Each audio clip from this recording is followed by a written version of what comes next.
South India shopping mall the wedding మంత్ర సరికొత్త wedding collection south India shopping mall. అసలు ఈ నటకిరీటి రాజేంద్ర ప్రసాద్ కి ఏమైంది? చెప్పు కొట్టించుకోవడం ఏంటన్నయ్య, దానికి కొట్టకపోతే నీకు సిగ్గు లేనట్లు లెక్క. ఏరా అలిగా ఏడు ఎక్కడ ఎలా చూడొచ్చు ప్రిపేర్? అసలు శృతి తప్పి మాట్లాడారనేటువంటిది ప్రతి ఒక్కళ్ళు అంటుంది. సభా మర్యాదలు అనేటువంటివి కొన్ని ఉంటాయి, సభలో మాట్లాడేటువంటి ఉంటాయి. మనం ముఖ్యంగా ఆడవాళ్ళని దాన్ని దీన్ని అని అన్నం తొందరగా వాడం. అలాంటిది ఒక రోజాని, ఒక ఆమనిని, ఒక రవలిని అట్లా ఏకవచనంతో సంబోధించినప్పుడు వాళ్ళు చాలా చాలా బాధపడి ఉంటారు. వీళ్ళందరూ కూడా తనతో పనిచేసిపోయినటువంటి వాళ్ళే. అది పర్సనల్ బాండింగ్.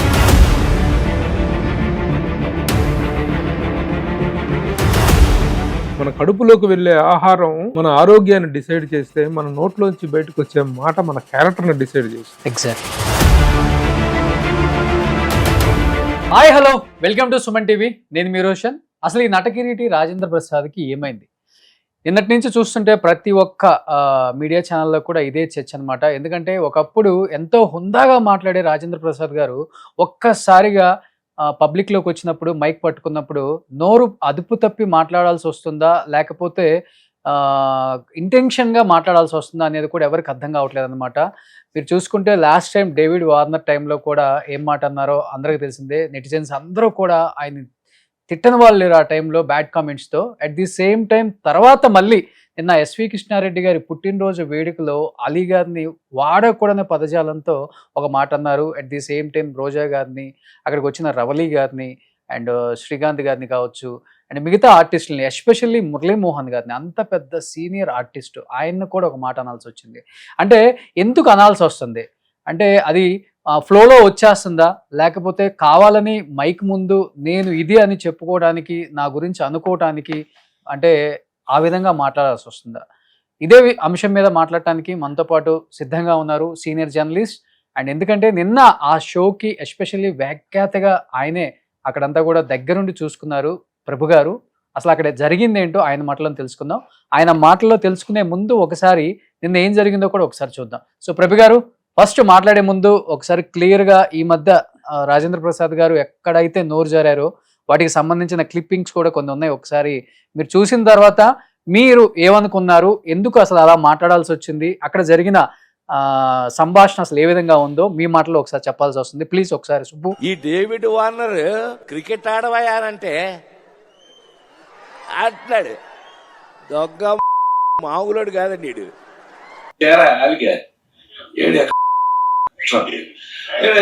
ఇలా మనకు అలవాటే కదా. నిన్న నేను ఎన్టీఆర్ అవార్డు తీసుకోవడానికి విజయవాడ వెళ్ళాల్సి వచ్చింది. చప్పట్లు కొట్టరా, గుర్తుందా లేదు? నాకు చెప్పి కొట్టించుకోండి అన్నయ్య, దానికి కొట్టకపోతే నీకు సిగ్గు లేనట్లు లెక్క. సంపేస్తా సైలెన్స్. దాన్ని హీరోయిన్ చేసుకోండి నేనే, రోజాని హీరోయిన్ చేసుకోండి నేనే కదా. సైలెన్స్.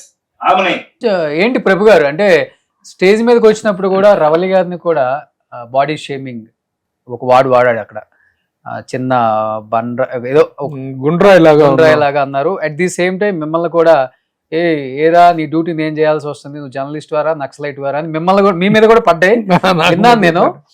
ఓవరాల్ గా చూస్తే మొత్తం కూడా చాలా అద్భుతంగా జరిగింది ఈవెంట్. చాలా నీట్ గా హోస్ట్ చేశారు మీరు.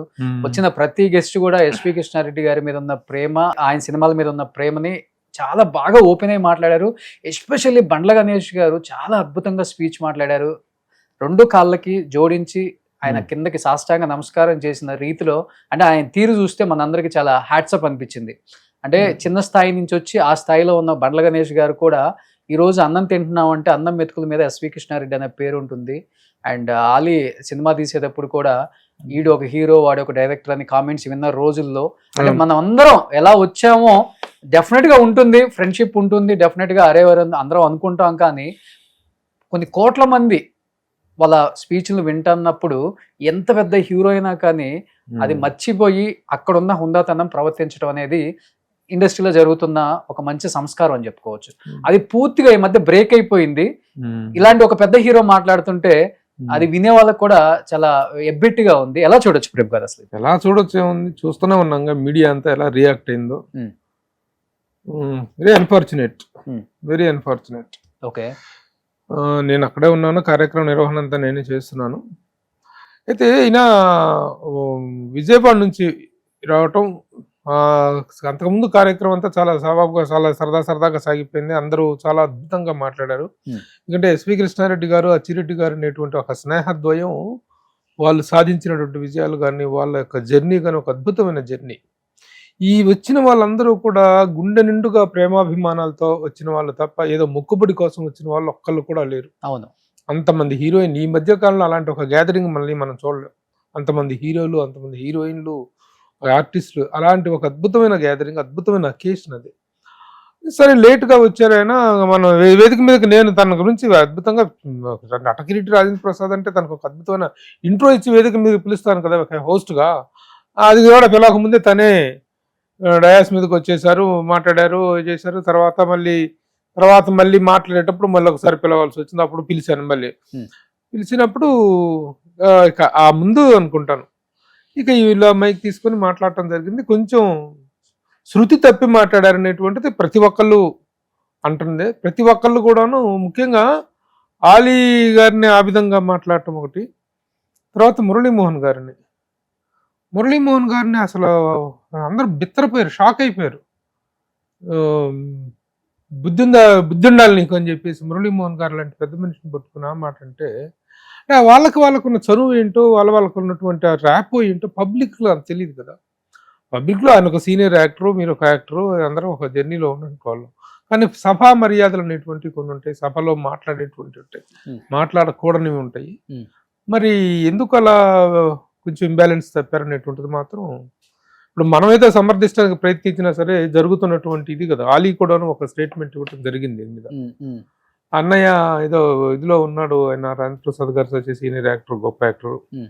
ఆయనకి ఈ మధ్య కూతురు చనిపోయిన తర్వాత పుట్టెడు దుఃఖంలో ఉన్నారు, ఆయన బాధలో ఉన్నారు.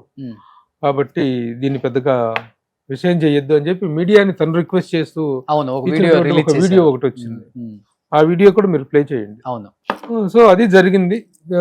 అన్ఫార్చునేట్. ఎందుకు చేశారు, ఎందుకు అలా దాన్ని ఎవరు సమర్థించరు, అలా మాట్లాడటాన్ని ఎవరు ఎట్టి పరిస్థితుల్లో సమర్థించరు. కానీ అన్ఫార్చునేట్ గా జరిగిపోయింది. చాలా గొప్పగా జరుగుతున్న ఫంక్షన్ లో ఈ షాక్స్ అనేటువంటి ఇవి వైరల్ అయిపోయింది.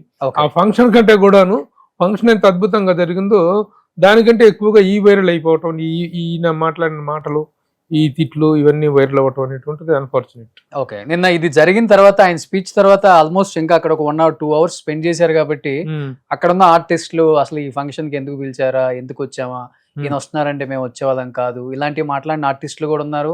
ఎందుకంటే ఆయన మైక్ పట్టుకుంటే ఏం మాట్లాడతారో తెలియదు, ఎలాంటి బూతులు వస్తాయో తెలియదు, ఏకవచనంతో మమ్మల్ని ఏమంటారో తెలియదు. ఎందుకంటే ముఖ్యంగా చూసుకుంటే లేడీ ఆర్టిస్టులు కూడా వచ్చారు అక్కడ. రోజా గారు, రవలి గారు అదే టైంకి వచ్చారు. రోజా గారిని కూడా నిన్ను పరిచయం చేసిన నేనే.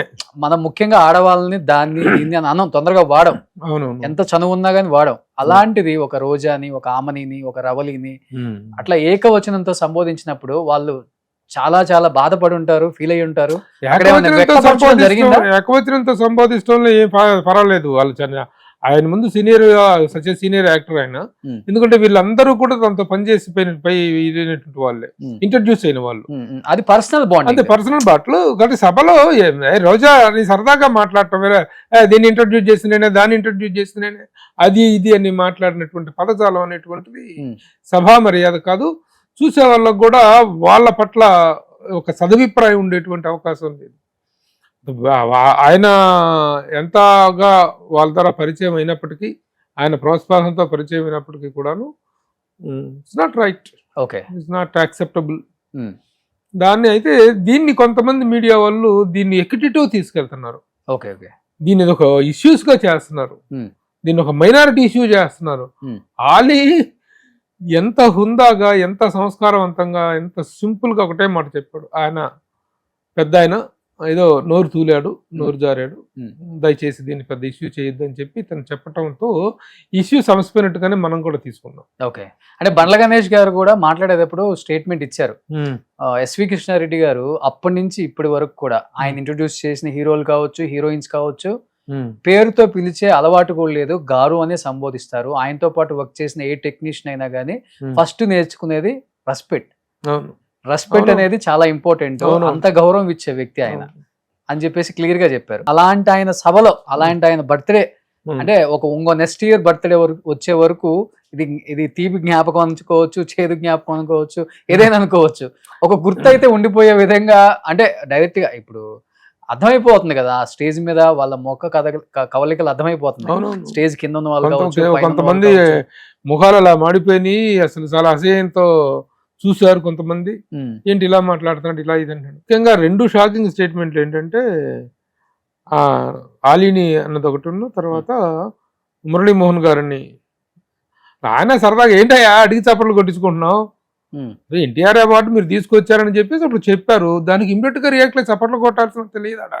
అక్కడ సభలో మీరు ఎన్టీఆర్ అవార్డు తీసుకుంటున్నప్పుడు చప్పట్లు కొట్టారో లేదా అనేటువంటి చూసుకోవాలి తప్ప మరి ఏడుకు వచ్చిన తర్వాత very good all the best అని ఒకటి కొట్టలేదు చప్పట్లు కొట్టరాను కానీ అందరు చక్కగా సరదాగా రియాక్ట్ అయ్యారు. అంతవరకు తీసుకోవాలి. దాని తర్వాత బుద్ధి ఉందా లేదా, బుద్ధి లేదు మీకు, బ్రెయిన్లు దొబ్బినాయా అనేటువంటి ఈ ఎక్స్టెన్షన్స్ ఉన్నాయి సార్. ఈ ఎక్స్టెన్షన్స్ అనేటువంటి ఇబ్బందికరంగానే అనిపించింది. పోనీ ఏమిటి ఆ చనువుతోటే మురళీమోహన్ గారు ఏంటయ్యా అడిగి మరీ కొట్టించుకుంటున్నావు అన్నాడు. కొట్టకపోతే ఆయన మీద నోట్సులు మాట్లాడటం అనేటువంటిది కొంచెం బాధాకరంగా అనిపించింది. జరిగిన తర్వాత మీరు మాట్లాడటం జరిగిందా ప్రభు గారు అక్కడ? లేదు, నేను మిగతా సభా కార్యక్రమం నిర్వహణలో నేను బిజీగా ఉన్నాను. తర్వాత భోజనం చేసి ఆయన అనిష్గా వెళ్ళిపోయినట్టున్నారు. నేను తర్వాత కలవలేదు. తర్వాత ఫోన్ లో మాట్లాడారా? లేదు. మిగతా వాళ్ళు అక్కడికి వచ్చిన గెస్ట్లు ఎవరన్నా ఫోన్ చేసి ఇదేంటండి? అవును, చాలా మంది ఫోన్లు చేసి మాట్లాడటం కానీ ఇదేంటి ఇంత బాగా జరిగిన ఫంక్షన్ లో ఇలా జరిగింది ఏంటి అనేటువంటిది కూడాను చాలా బాధాకరమైనటువంటి విషయం. అందరూ అన్నారు, వాళ్ళ ఈ కన్సర్న్ ఎక్స్ప్రెస్ చేశారు. అచ్చిరెడ్డి కృష్ణారెడ్డి గారు అయితే అసలు నో కామెంట్, ఏం మాట్లాడతామండి మేమేం చెప్పగలం అని చెప్పేసి వాళ్ళు నిశ్చేసులు అయిపోయారు. ఎందుకంటే మనకి మీ ద్వారా ఇండస్ట్రీలోకి వచ్చినటువంటి వాళ్ళు, మీరు డైరెక్టర్గా మీరు ఎవరో ఎందుకు ఇంత బాగుంది నీ వర్క్, నీవు చేసినటువంటి ఆర్ట్ వర్క్ ఇదంతా చాలా బాగుంది, నువ్వే డైరెక్టర్ అని చెప్పేసి నీవే డైరెక్టర్ చేసి మిగతా ఉంటే మేము చూసుకుంటాం కదా ఒక భరోసా ఇవ్వటం, హీరోగా డైరెక్టర్గా ఇంట్రడ్యూస్ చేయటం గొప్ప విషయాలు ఇవి. ఆ రోజు నుంచి ఆయన జైత్రయాత్ర, కృష్ణారెడ్డి గారి జైత్రయాత్ర అనేటువంటిది డైరెక్టర్గా స్టార్ట్ అయ్యింది. గొప్ప విషయం. అదే దాన్ని ఏ విషయం అయితే ఒక గౌరవప్రదమైనటువంటి ఆ గౌరవప్రదమైనటువంటి విషయాన్ని అంతవరకు మనం పరిమితం చేసుకోవాలి. మనం దేశాన్ని ఉద్ధరించి చేసినటువంటి ఏం కాదు కదా. మనం ఎవరు పనిచేసినా డబ్బుల కోసం పనిచేస్తాం, ఫ్రీగా ఎవరు పనిచేయరు. కాబట్టి కొన్ని సందర్భాల్లో ఆ మాట తూలుడు అవి అనేటువంటి, ముఖ్యంగా పబ్లిక్లో ఈ రోజున మీడియా అనేటువంటిది వచ్చిన తర్వాత, సోషల్ మీడియా వచ్చిన తర్వాత మాట్లాడే ప్రతి మాట కూడా మనం ఆచితూచి మాట్లాడాల్సిన అవసరం ఉంది. మనకు ఒక సామెత ఒకటి ఉంది, మన కడుపులోకి వెళ్ళే ఆహారం మన ఆరోగ్యాన్ని డిసైడ్ చేస్తే మన నోట్లోంచి బయటకు వచ్చే మాట మన క్యారెక్టర్ని డిసైడ్ చేస్తుంది. ఎగ్జాక్ట్లీ. అది ప్రతి ఒక్కరు గుర్తుపెట్టుకొని మాట్లాడాల్సిన అవసరం ఉంది, సందర్భం ఉంది. అలాగని చెప్పి మీడియాలో కూడా కొంతమంది దీన్ని చాలా చాలా చెలవలు పలవలు చేసేసి దీన్ని ఒక మైనారిటీ ఇష్యూ అని, లేకపోతే ఇంకొక తక్కువ వర్గం వాడు, తక్కువ వాళ్ళకి ఒళ్ళు బలిసి తక్కువ కులం వాళ్ళని ఇలా మాట్లాడారు అనేటువంటి ఒక వ్యాఖ్యలు చేస్తున్నారు. అంత దూరం వద్దు, అంత దూరం తీసుకెళ్ళదు ఇష్యూని. ఏ విషయం అయితే అంతవరకు ఇప్పుడు తప్పు చేశారని చెప్పి ఏలెత్తి చూపటం కోసం అంతకంటే తప్పుడు మాటలు మాట్లాడకూడదు. ఒకడు తప్పు మాట్లాడారని చెప్పి ఆ తప్పును వేలెత్తి చూపిస్తూ అంతకంటే తప్పుడు మాటలు, అంతకంటే దుర్భాషలు మాట్లాడితే ఇక మన సంస్కారం ఏముంది అనేటువంటి పద్ధతిలో ఆలోచించాలి. అంటే ఇంకోటి ఏంటంటే ఇక్కడ ఇన్ని సినిమాలు తీశారు, 100 సినిమాలు. కామెడీ కింగ్ అంటే మనందరికి గుర్తొచ్చేది రాజేంద్ర ప్రసాద్ గారు. కడుపుబ్బా నవ్విస్తారు రాజేంద్ర ప్రసాద్ గారు, కంటికి కనపడ్డా కానీ అలానే ఉంటుంది. ఆయన సినిమాలు చూసినా కానీ, ఆయన స్పీచ్లు చూసినా కానీ ఎస్పెషల్లీ చాలా కామెడీగా బాగుంటాయి. మీరు ప్రీవియస్ గా చూస్తే రిలీజ్ ఈవెంట్ లో కూడా ఆయన మాట్లాడే మాటలు చూస్తుంటే ఎంత అద్భుతంగా మాట్లాడతారు. జీవితం మొత్తం కాచి వడబోచిన జీవితం అయింది, ఎన్నో కష్టాలు పడ్డారు. ఆయన మీద డెఫినెట్ గా మా అందరికి గౌరవం అండ్ పబ్లిక్ కూడా గౌరవమే. కానీ ఈ మధ్య జరుగుతుంది పాపం ఇది ఆయన లైఫ్ లో. చెప్పాలంటే ఎప్పుడైతే ఆయన కూతుర్ని కోల్పోయిన దాని తాలూకు ఇది కూడా ఉంటుంది. దాని తాలూకు ఆ బాధలోంచి, ఆ ఫ్రస్ట్రేషన్ నుంచి, ఇది ఒక కాన్ఫ్లిక్టెడ్ సిచ్యువేషన్. కొన్ని మర్చిపోవటం కోసం ఆ క్రమంలో మెంటల్ కాన్ఫ్లిక్ట్ లో నుంచి కూడా కొంత ఇంబ్యాలెన్స్ అనేటువంటి రావడం జరుగుతుంది. ఇప్పుడు ఈ జరిగిన విషయాన్ని ఆయన చూసి మీడియా అంతా ఇంతగా రియాక్ట్ అయింది కాబట్టి చూసి సరిదిద్దుకుంటాడు. డేవిడ్ వార్నర్ విషయంలో తన ఏదో తప్పు మాట్లాడని చెప్పి వెంటనే నోరు జారిన దానికి తను వెంటనే క్షమాపణ చెప్పడం జరిగింది. అట్లాగే ఈ విషయంలో కూడా తను స్పందించి ఇదేదో మా మధ్య ఉన్న చనువుతోనే మాట్లాడాను, ఐ డోంట్ మీన్ దట్ అనేటువంటి ఒక మాట చెప్తే విషయం సమస్య. డెఫినెట్ గా చనువు అనేది ఉంటుంది, ఉండదని కాదు. అదే ఆర్టిస్టులు ఆఫ్ స్క్రీన్ ఎలా ఉంటారో మన కళ్ళతో మనం చూస్తాం కాబట్టి మనకు తెలుసు వాళ్ళు ఎంత చనువుగా ఏకవచనంతో ఎలా మాట్లాడుకుంటారో. ఎందుకంటే ఇక్కడ ఉన్న నిన్న ఉన్నటువంటి ఆ గ్యాదరింగ్ మొత్తంలో మురళీమోహన్ గారు తప్పితే మిగతా అందరూ కూడాను ఆయన కంటే కూడాను ఆయన వెనక వచ్చినటువంటి వాళ్ళే, ఆయన సినిమాల్లో క్యారెక్టర్స్ చేసి పెరిగిన వాళ్ళే, ఆయన ద్వారా ఇంట్రడ్యూస్ అయిన వాళ్ళే. ఆయన హీరో కాదంటే పలానా హీరోయిన్ పెట్టుకునే పరిస్థితి లేదు. అవును, ఆ రోజున టోపీ రాజా స్వీటీ రోజా నేనే పిఆర్ఓ నా సినిమాకి. అంతకుముందు ప్రేమ తపస్సు చేసింది తను, ఓకే, ఇంట్రడ్యూస్ అయ్యారు రోజా. తర్వాత టోపీ రాజా స్వీటీ రోజా, ఓకే, మంచి first glamorous character doctor Sivaprasad గారి డైరెక్షన్ లో. హీరో కాదంటే పెట్టుకునే వాళ్ళు కాదు. ఆమెని నేనే సరే ఇంట్రడ్యూస్ చేసినప్పుడు ఉంటుంది ఖచ్చితంగా. ఇప్పుడు డైరెక్టర్ గా నువ్వు కాదు, నువ్వు డైరెక్షన్ చేస్తే నేను చేయను అన్నాను అనుకోండి, అరవింద్ కృష్ణారెడ్డి గారికి అవకాశం వచ్చేది కాదు. ఉన్నాయి, నిజంగా గొప్పతనం ఉంది, నిజంగా గొప్ప జర్నీ ఉంది, ఈ గొప్ప లెజెండరీ ఉంది రాజేంద్ర ప్రసాద్ గారికి. దాన్ని ఎవ్వరూ కాదనరు. కానీ ఈ చిన్న మాటకుడు అనేటువంటి దాన్ని కొంచెం నియంత్రించుకోవాల్సిన అవసరం అయితే ఉంది. ఓకే, సో డెఫినెట్ గా ఆయనే బయటకు వచ్చి దీనికి ఒక సమాధానం అయితే ఇవ్వాల్సి వస్తుంది డెఫినెట్ గా. ఎందుకంటే ఆల్రెడీ బిఫోర్ జరిగిన సిచ్యువేషన్స్ కూడా ఆయన చూశారు, మళ్ళీ బయటకు వచ్చి కామెంట్స్ ఆయన కూడా చేయాల్సి వచ్చింది. నేను ఫ్లోలో అన్నాను, ఆ బిఫోర్ మా మధ్యన వచ్చిన కన్వర్సేషన్ అలాంటిది కాబట్టి ఆ ఫ్లోలో అక్కడ నేను మాట్లాడాను. అట్ ది సేమ్ టైం మీరు అన్నట్లుగానే ఒక మంచి జర్నీ ఉంది ఆయనకి, ఒక మంచి లెజెండరీ యాక్టర్, నో డౌట్ దాంట్లో. అంటే ఎందుకంటే ఇండస్ట్రీలో ఇన్ని సంవత్సరాలు ఒక జర్నీ చేసినప్పుడు, ఆల్ టైప్ ఆఫ్ క్యారెక్టర్స్ చేసినప్పుడు, ఎన్ని రకాల పాత్రలు, ఎంత వైవిధ్యమైనటువంటి నటన. ఆ నటుడుగా రాజేంద్ర ప్రసాద్ గారి గురించి ఒక సెకండ్ ఒపీనియన్ మాట్లాడే దమ్ము ధైర్యం ఎవరికి లేదు. అవును, అంత అద్భుతమైనటువంటి నటుడు. ఆ టైమింగ్ కానీ, ఆ ఇది కానీ, ఆ డిక్షన్ కానీ ఎవరికి లేదు. ఆయనతో కూడా మాకు ప్రతి ఒక్కరికి గొప్ప జర్నీ ఉంది. ఆయన చేసినటువంటి సినిమాకి, మేడం సినిమాకి నేను పిఆర్ఓని, వరుసగా ఆయన సినిమాలకు 5-6 సినిమాలకు నేను పిఆర్ఓకి పనిచేసాను. వేరే హీరో అయితే సాహసం కూడా చేయలేదు, మేడం క్యారెక్టర్ అలాంటి ఒక ఛాలెంజ్ తీసుకొని చేశారు ఆయన. అలాగే బాపు గారితో చేసినటువంటి సినిమా పెళ్లి పుస్తకం కాకుండా ఇంకోటి, ఆ సినిమాకి కూడా నేనే పిఆర్ఓని. అంటే మాకు we had a wonderful journey, మంచి జోవియల్ టెంపర్మెంట్ అన్నీ ఉన్నాయి. కానీ ఈ మధ్య కాలంలో అదేదో ఒక చిన్న సమతుల్యత తగ్గుతుంది, అది కొంచెం బ్యాలెన్స్ చేసుకుంటే బాగుంది. Okay, so thank you so much Prabhu garu. ఎందుకంటే మీరు నిన్న లైవ్ లో అంత కార్యక్రమం చాలా అద్భుతంగా హోస్ట్ చేశారు. అట్ ది సేమ్ టైం అలాంటి హోస్ట్ చేసిన కార్యక్రమాలలో సక్సెస్ అయింది చాలా తక్కువ. ప్రీవియస్ గా చూసుకుంటే మనం ఎక్కడో చిన్న పొరపత్యాలు వస్తుంటాయి. నాకేంటంటే నాకు చాలా మంచి అప్రిషియేషన్ వచ్చింది. I'm feeling very happy about that. Muralimohan గారు కూడా రాత్రి ఫోన్ చేసి ఆ ఏవి కూడా చాలా అద్భుతంగా చేసావు ప్రభు, చాలా వెరీ గుడ్ రైటింగ్ అని. ఇంద్రజ వీళ్ళందరూ చాలా, ఇంద్రజ ఆమని వీళ్ళందరూ సార్ ఏమిటండి ఆ స్క్రిప్ట్ ఏంటి అంత అద్భుతంగా రాశారు, చాలా బాగుందని చెప్పి అభినందిస్తూ వివరాల ఎంజాయింగ్ దట్. అచ్చిరెడ్డి గారు, కృష్ణారెడ్డి గారు అయితే చాలా హ్యాపీ ఫీల్ అవుతున్నారు. సాయంత్రం అయ్యేటప్పటికి ఈ వైరల్ స్టార్ట్ అయిపోయింది. ఓకే, ఆ ఫంక్షన్ హైలైట్స్ కంటే ఇది ఎక్కువగా ఇది అయిపోతుంది. దాంతో కొంత అందరూ డిసప్పాయింట్ అయినటువంటి పరిస్థితి. మంచిలో ఎప్పుడు చెడు ఉంటుంది, కానీ ఆ చెడుని కొంచెం పక్కన పెట్టి మంచిని గ్రహిస్తే జరిగిన కార్యక్రమాన్ని ఓవరాల్ గా అయితే అందరం బాగా ఎంజాయ్ చేసాం.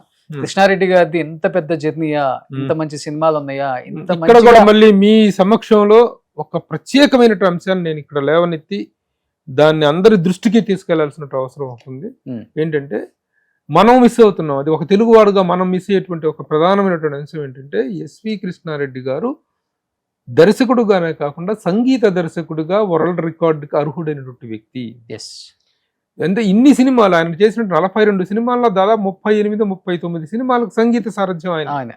ఒక డైరెక్టరే మ్యూజిక్ డైరెక్టర్ గా ఇన్ని సినిమాలు చేయడం అనేది వరల్డ్ హిస్టరీలో లేదు. ఆ విషయం వాళ్ళు కూడా అంతగా గమనించినట్టుగా లేరు. ఈ విషయాన్ని నేను రాసినటువంటి ఆ ఏబీలో నేను ప్రస్తావిస్తే ప్రతి ఒక్కళ్ళు క్లాప్స్ కొట్టి అద్భుతమైనటువంటి విషయాన్ని, ఒక కొత్త విషయాన్ని వెలుగు తీశారు. ఇప్పుడు దానికి Guinness book of world records కోసం మనం ప్రయత్నించాలనేటువంటి ఒక ప్రయత్నం స్టార్ట్ అయింది. It 100% deserve. Guinness book of world record కానీ, లిమ్కా బుక్ ఆఫ్ వర్డ్స్ కానీ, ఇక ఏ రికార్డ్స్ బుక్ ఉన్నా సరే దాంట్లో నమోదవ్వాల్సినటువంటి మనకు మరొక గిన్నీస్ క్రెడిట్ మనకు రాబోతుంది అనేటువంటిది మాత్రం షూర్గా నేను చెప్పగలను. రావాలని కోరుకుందాం. Thank you so much Prabhu గారు. సుమన్ టీవీలో మీ పర్సనల్ అండ్ బిజినెస్ ప్రమోషన్స్ కోసం కింది నెంబర్ కి కాంటాక్ట్ చేయండి.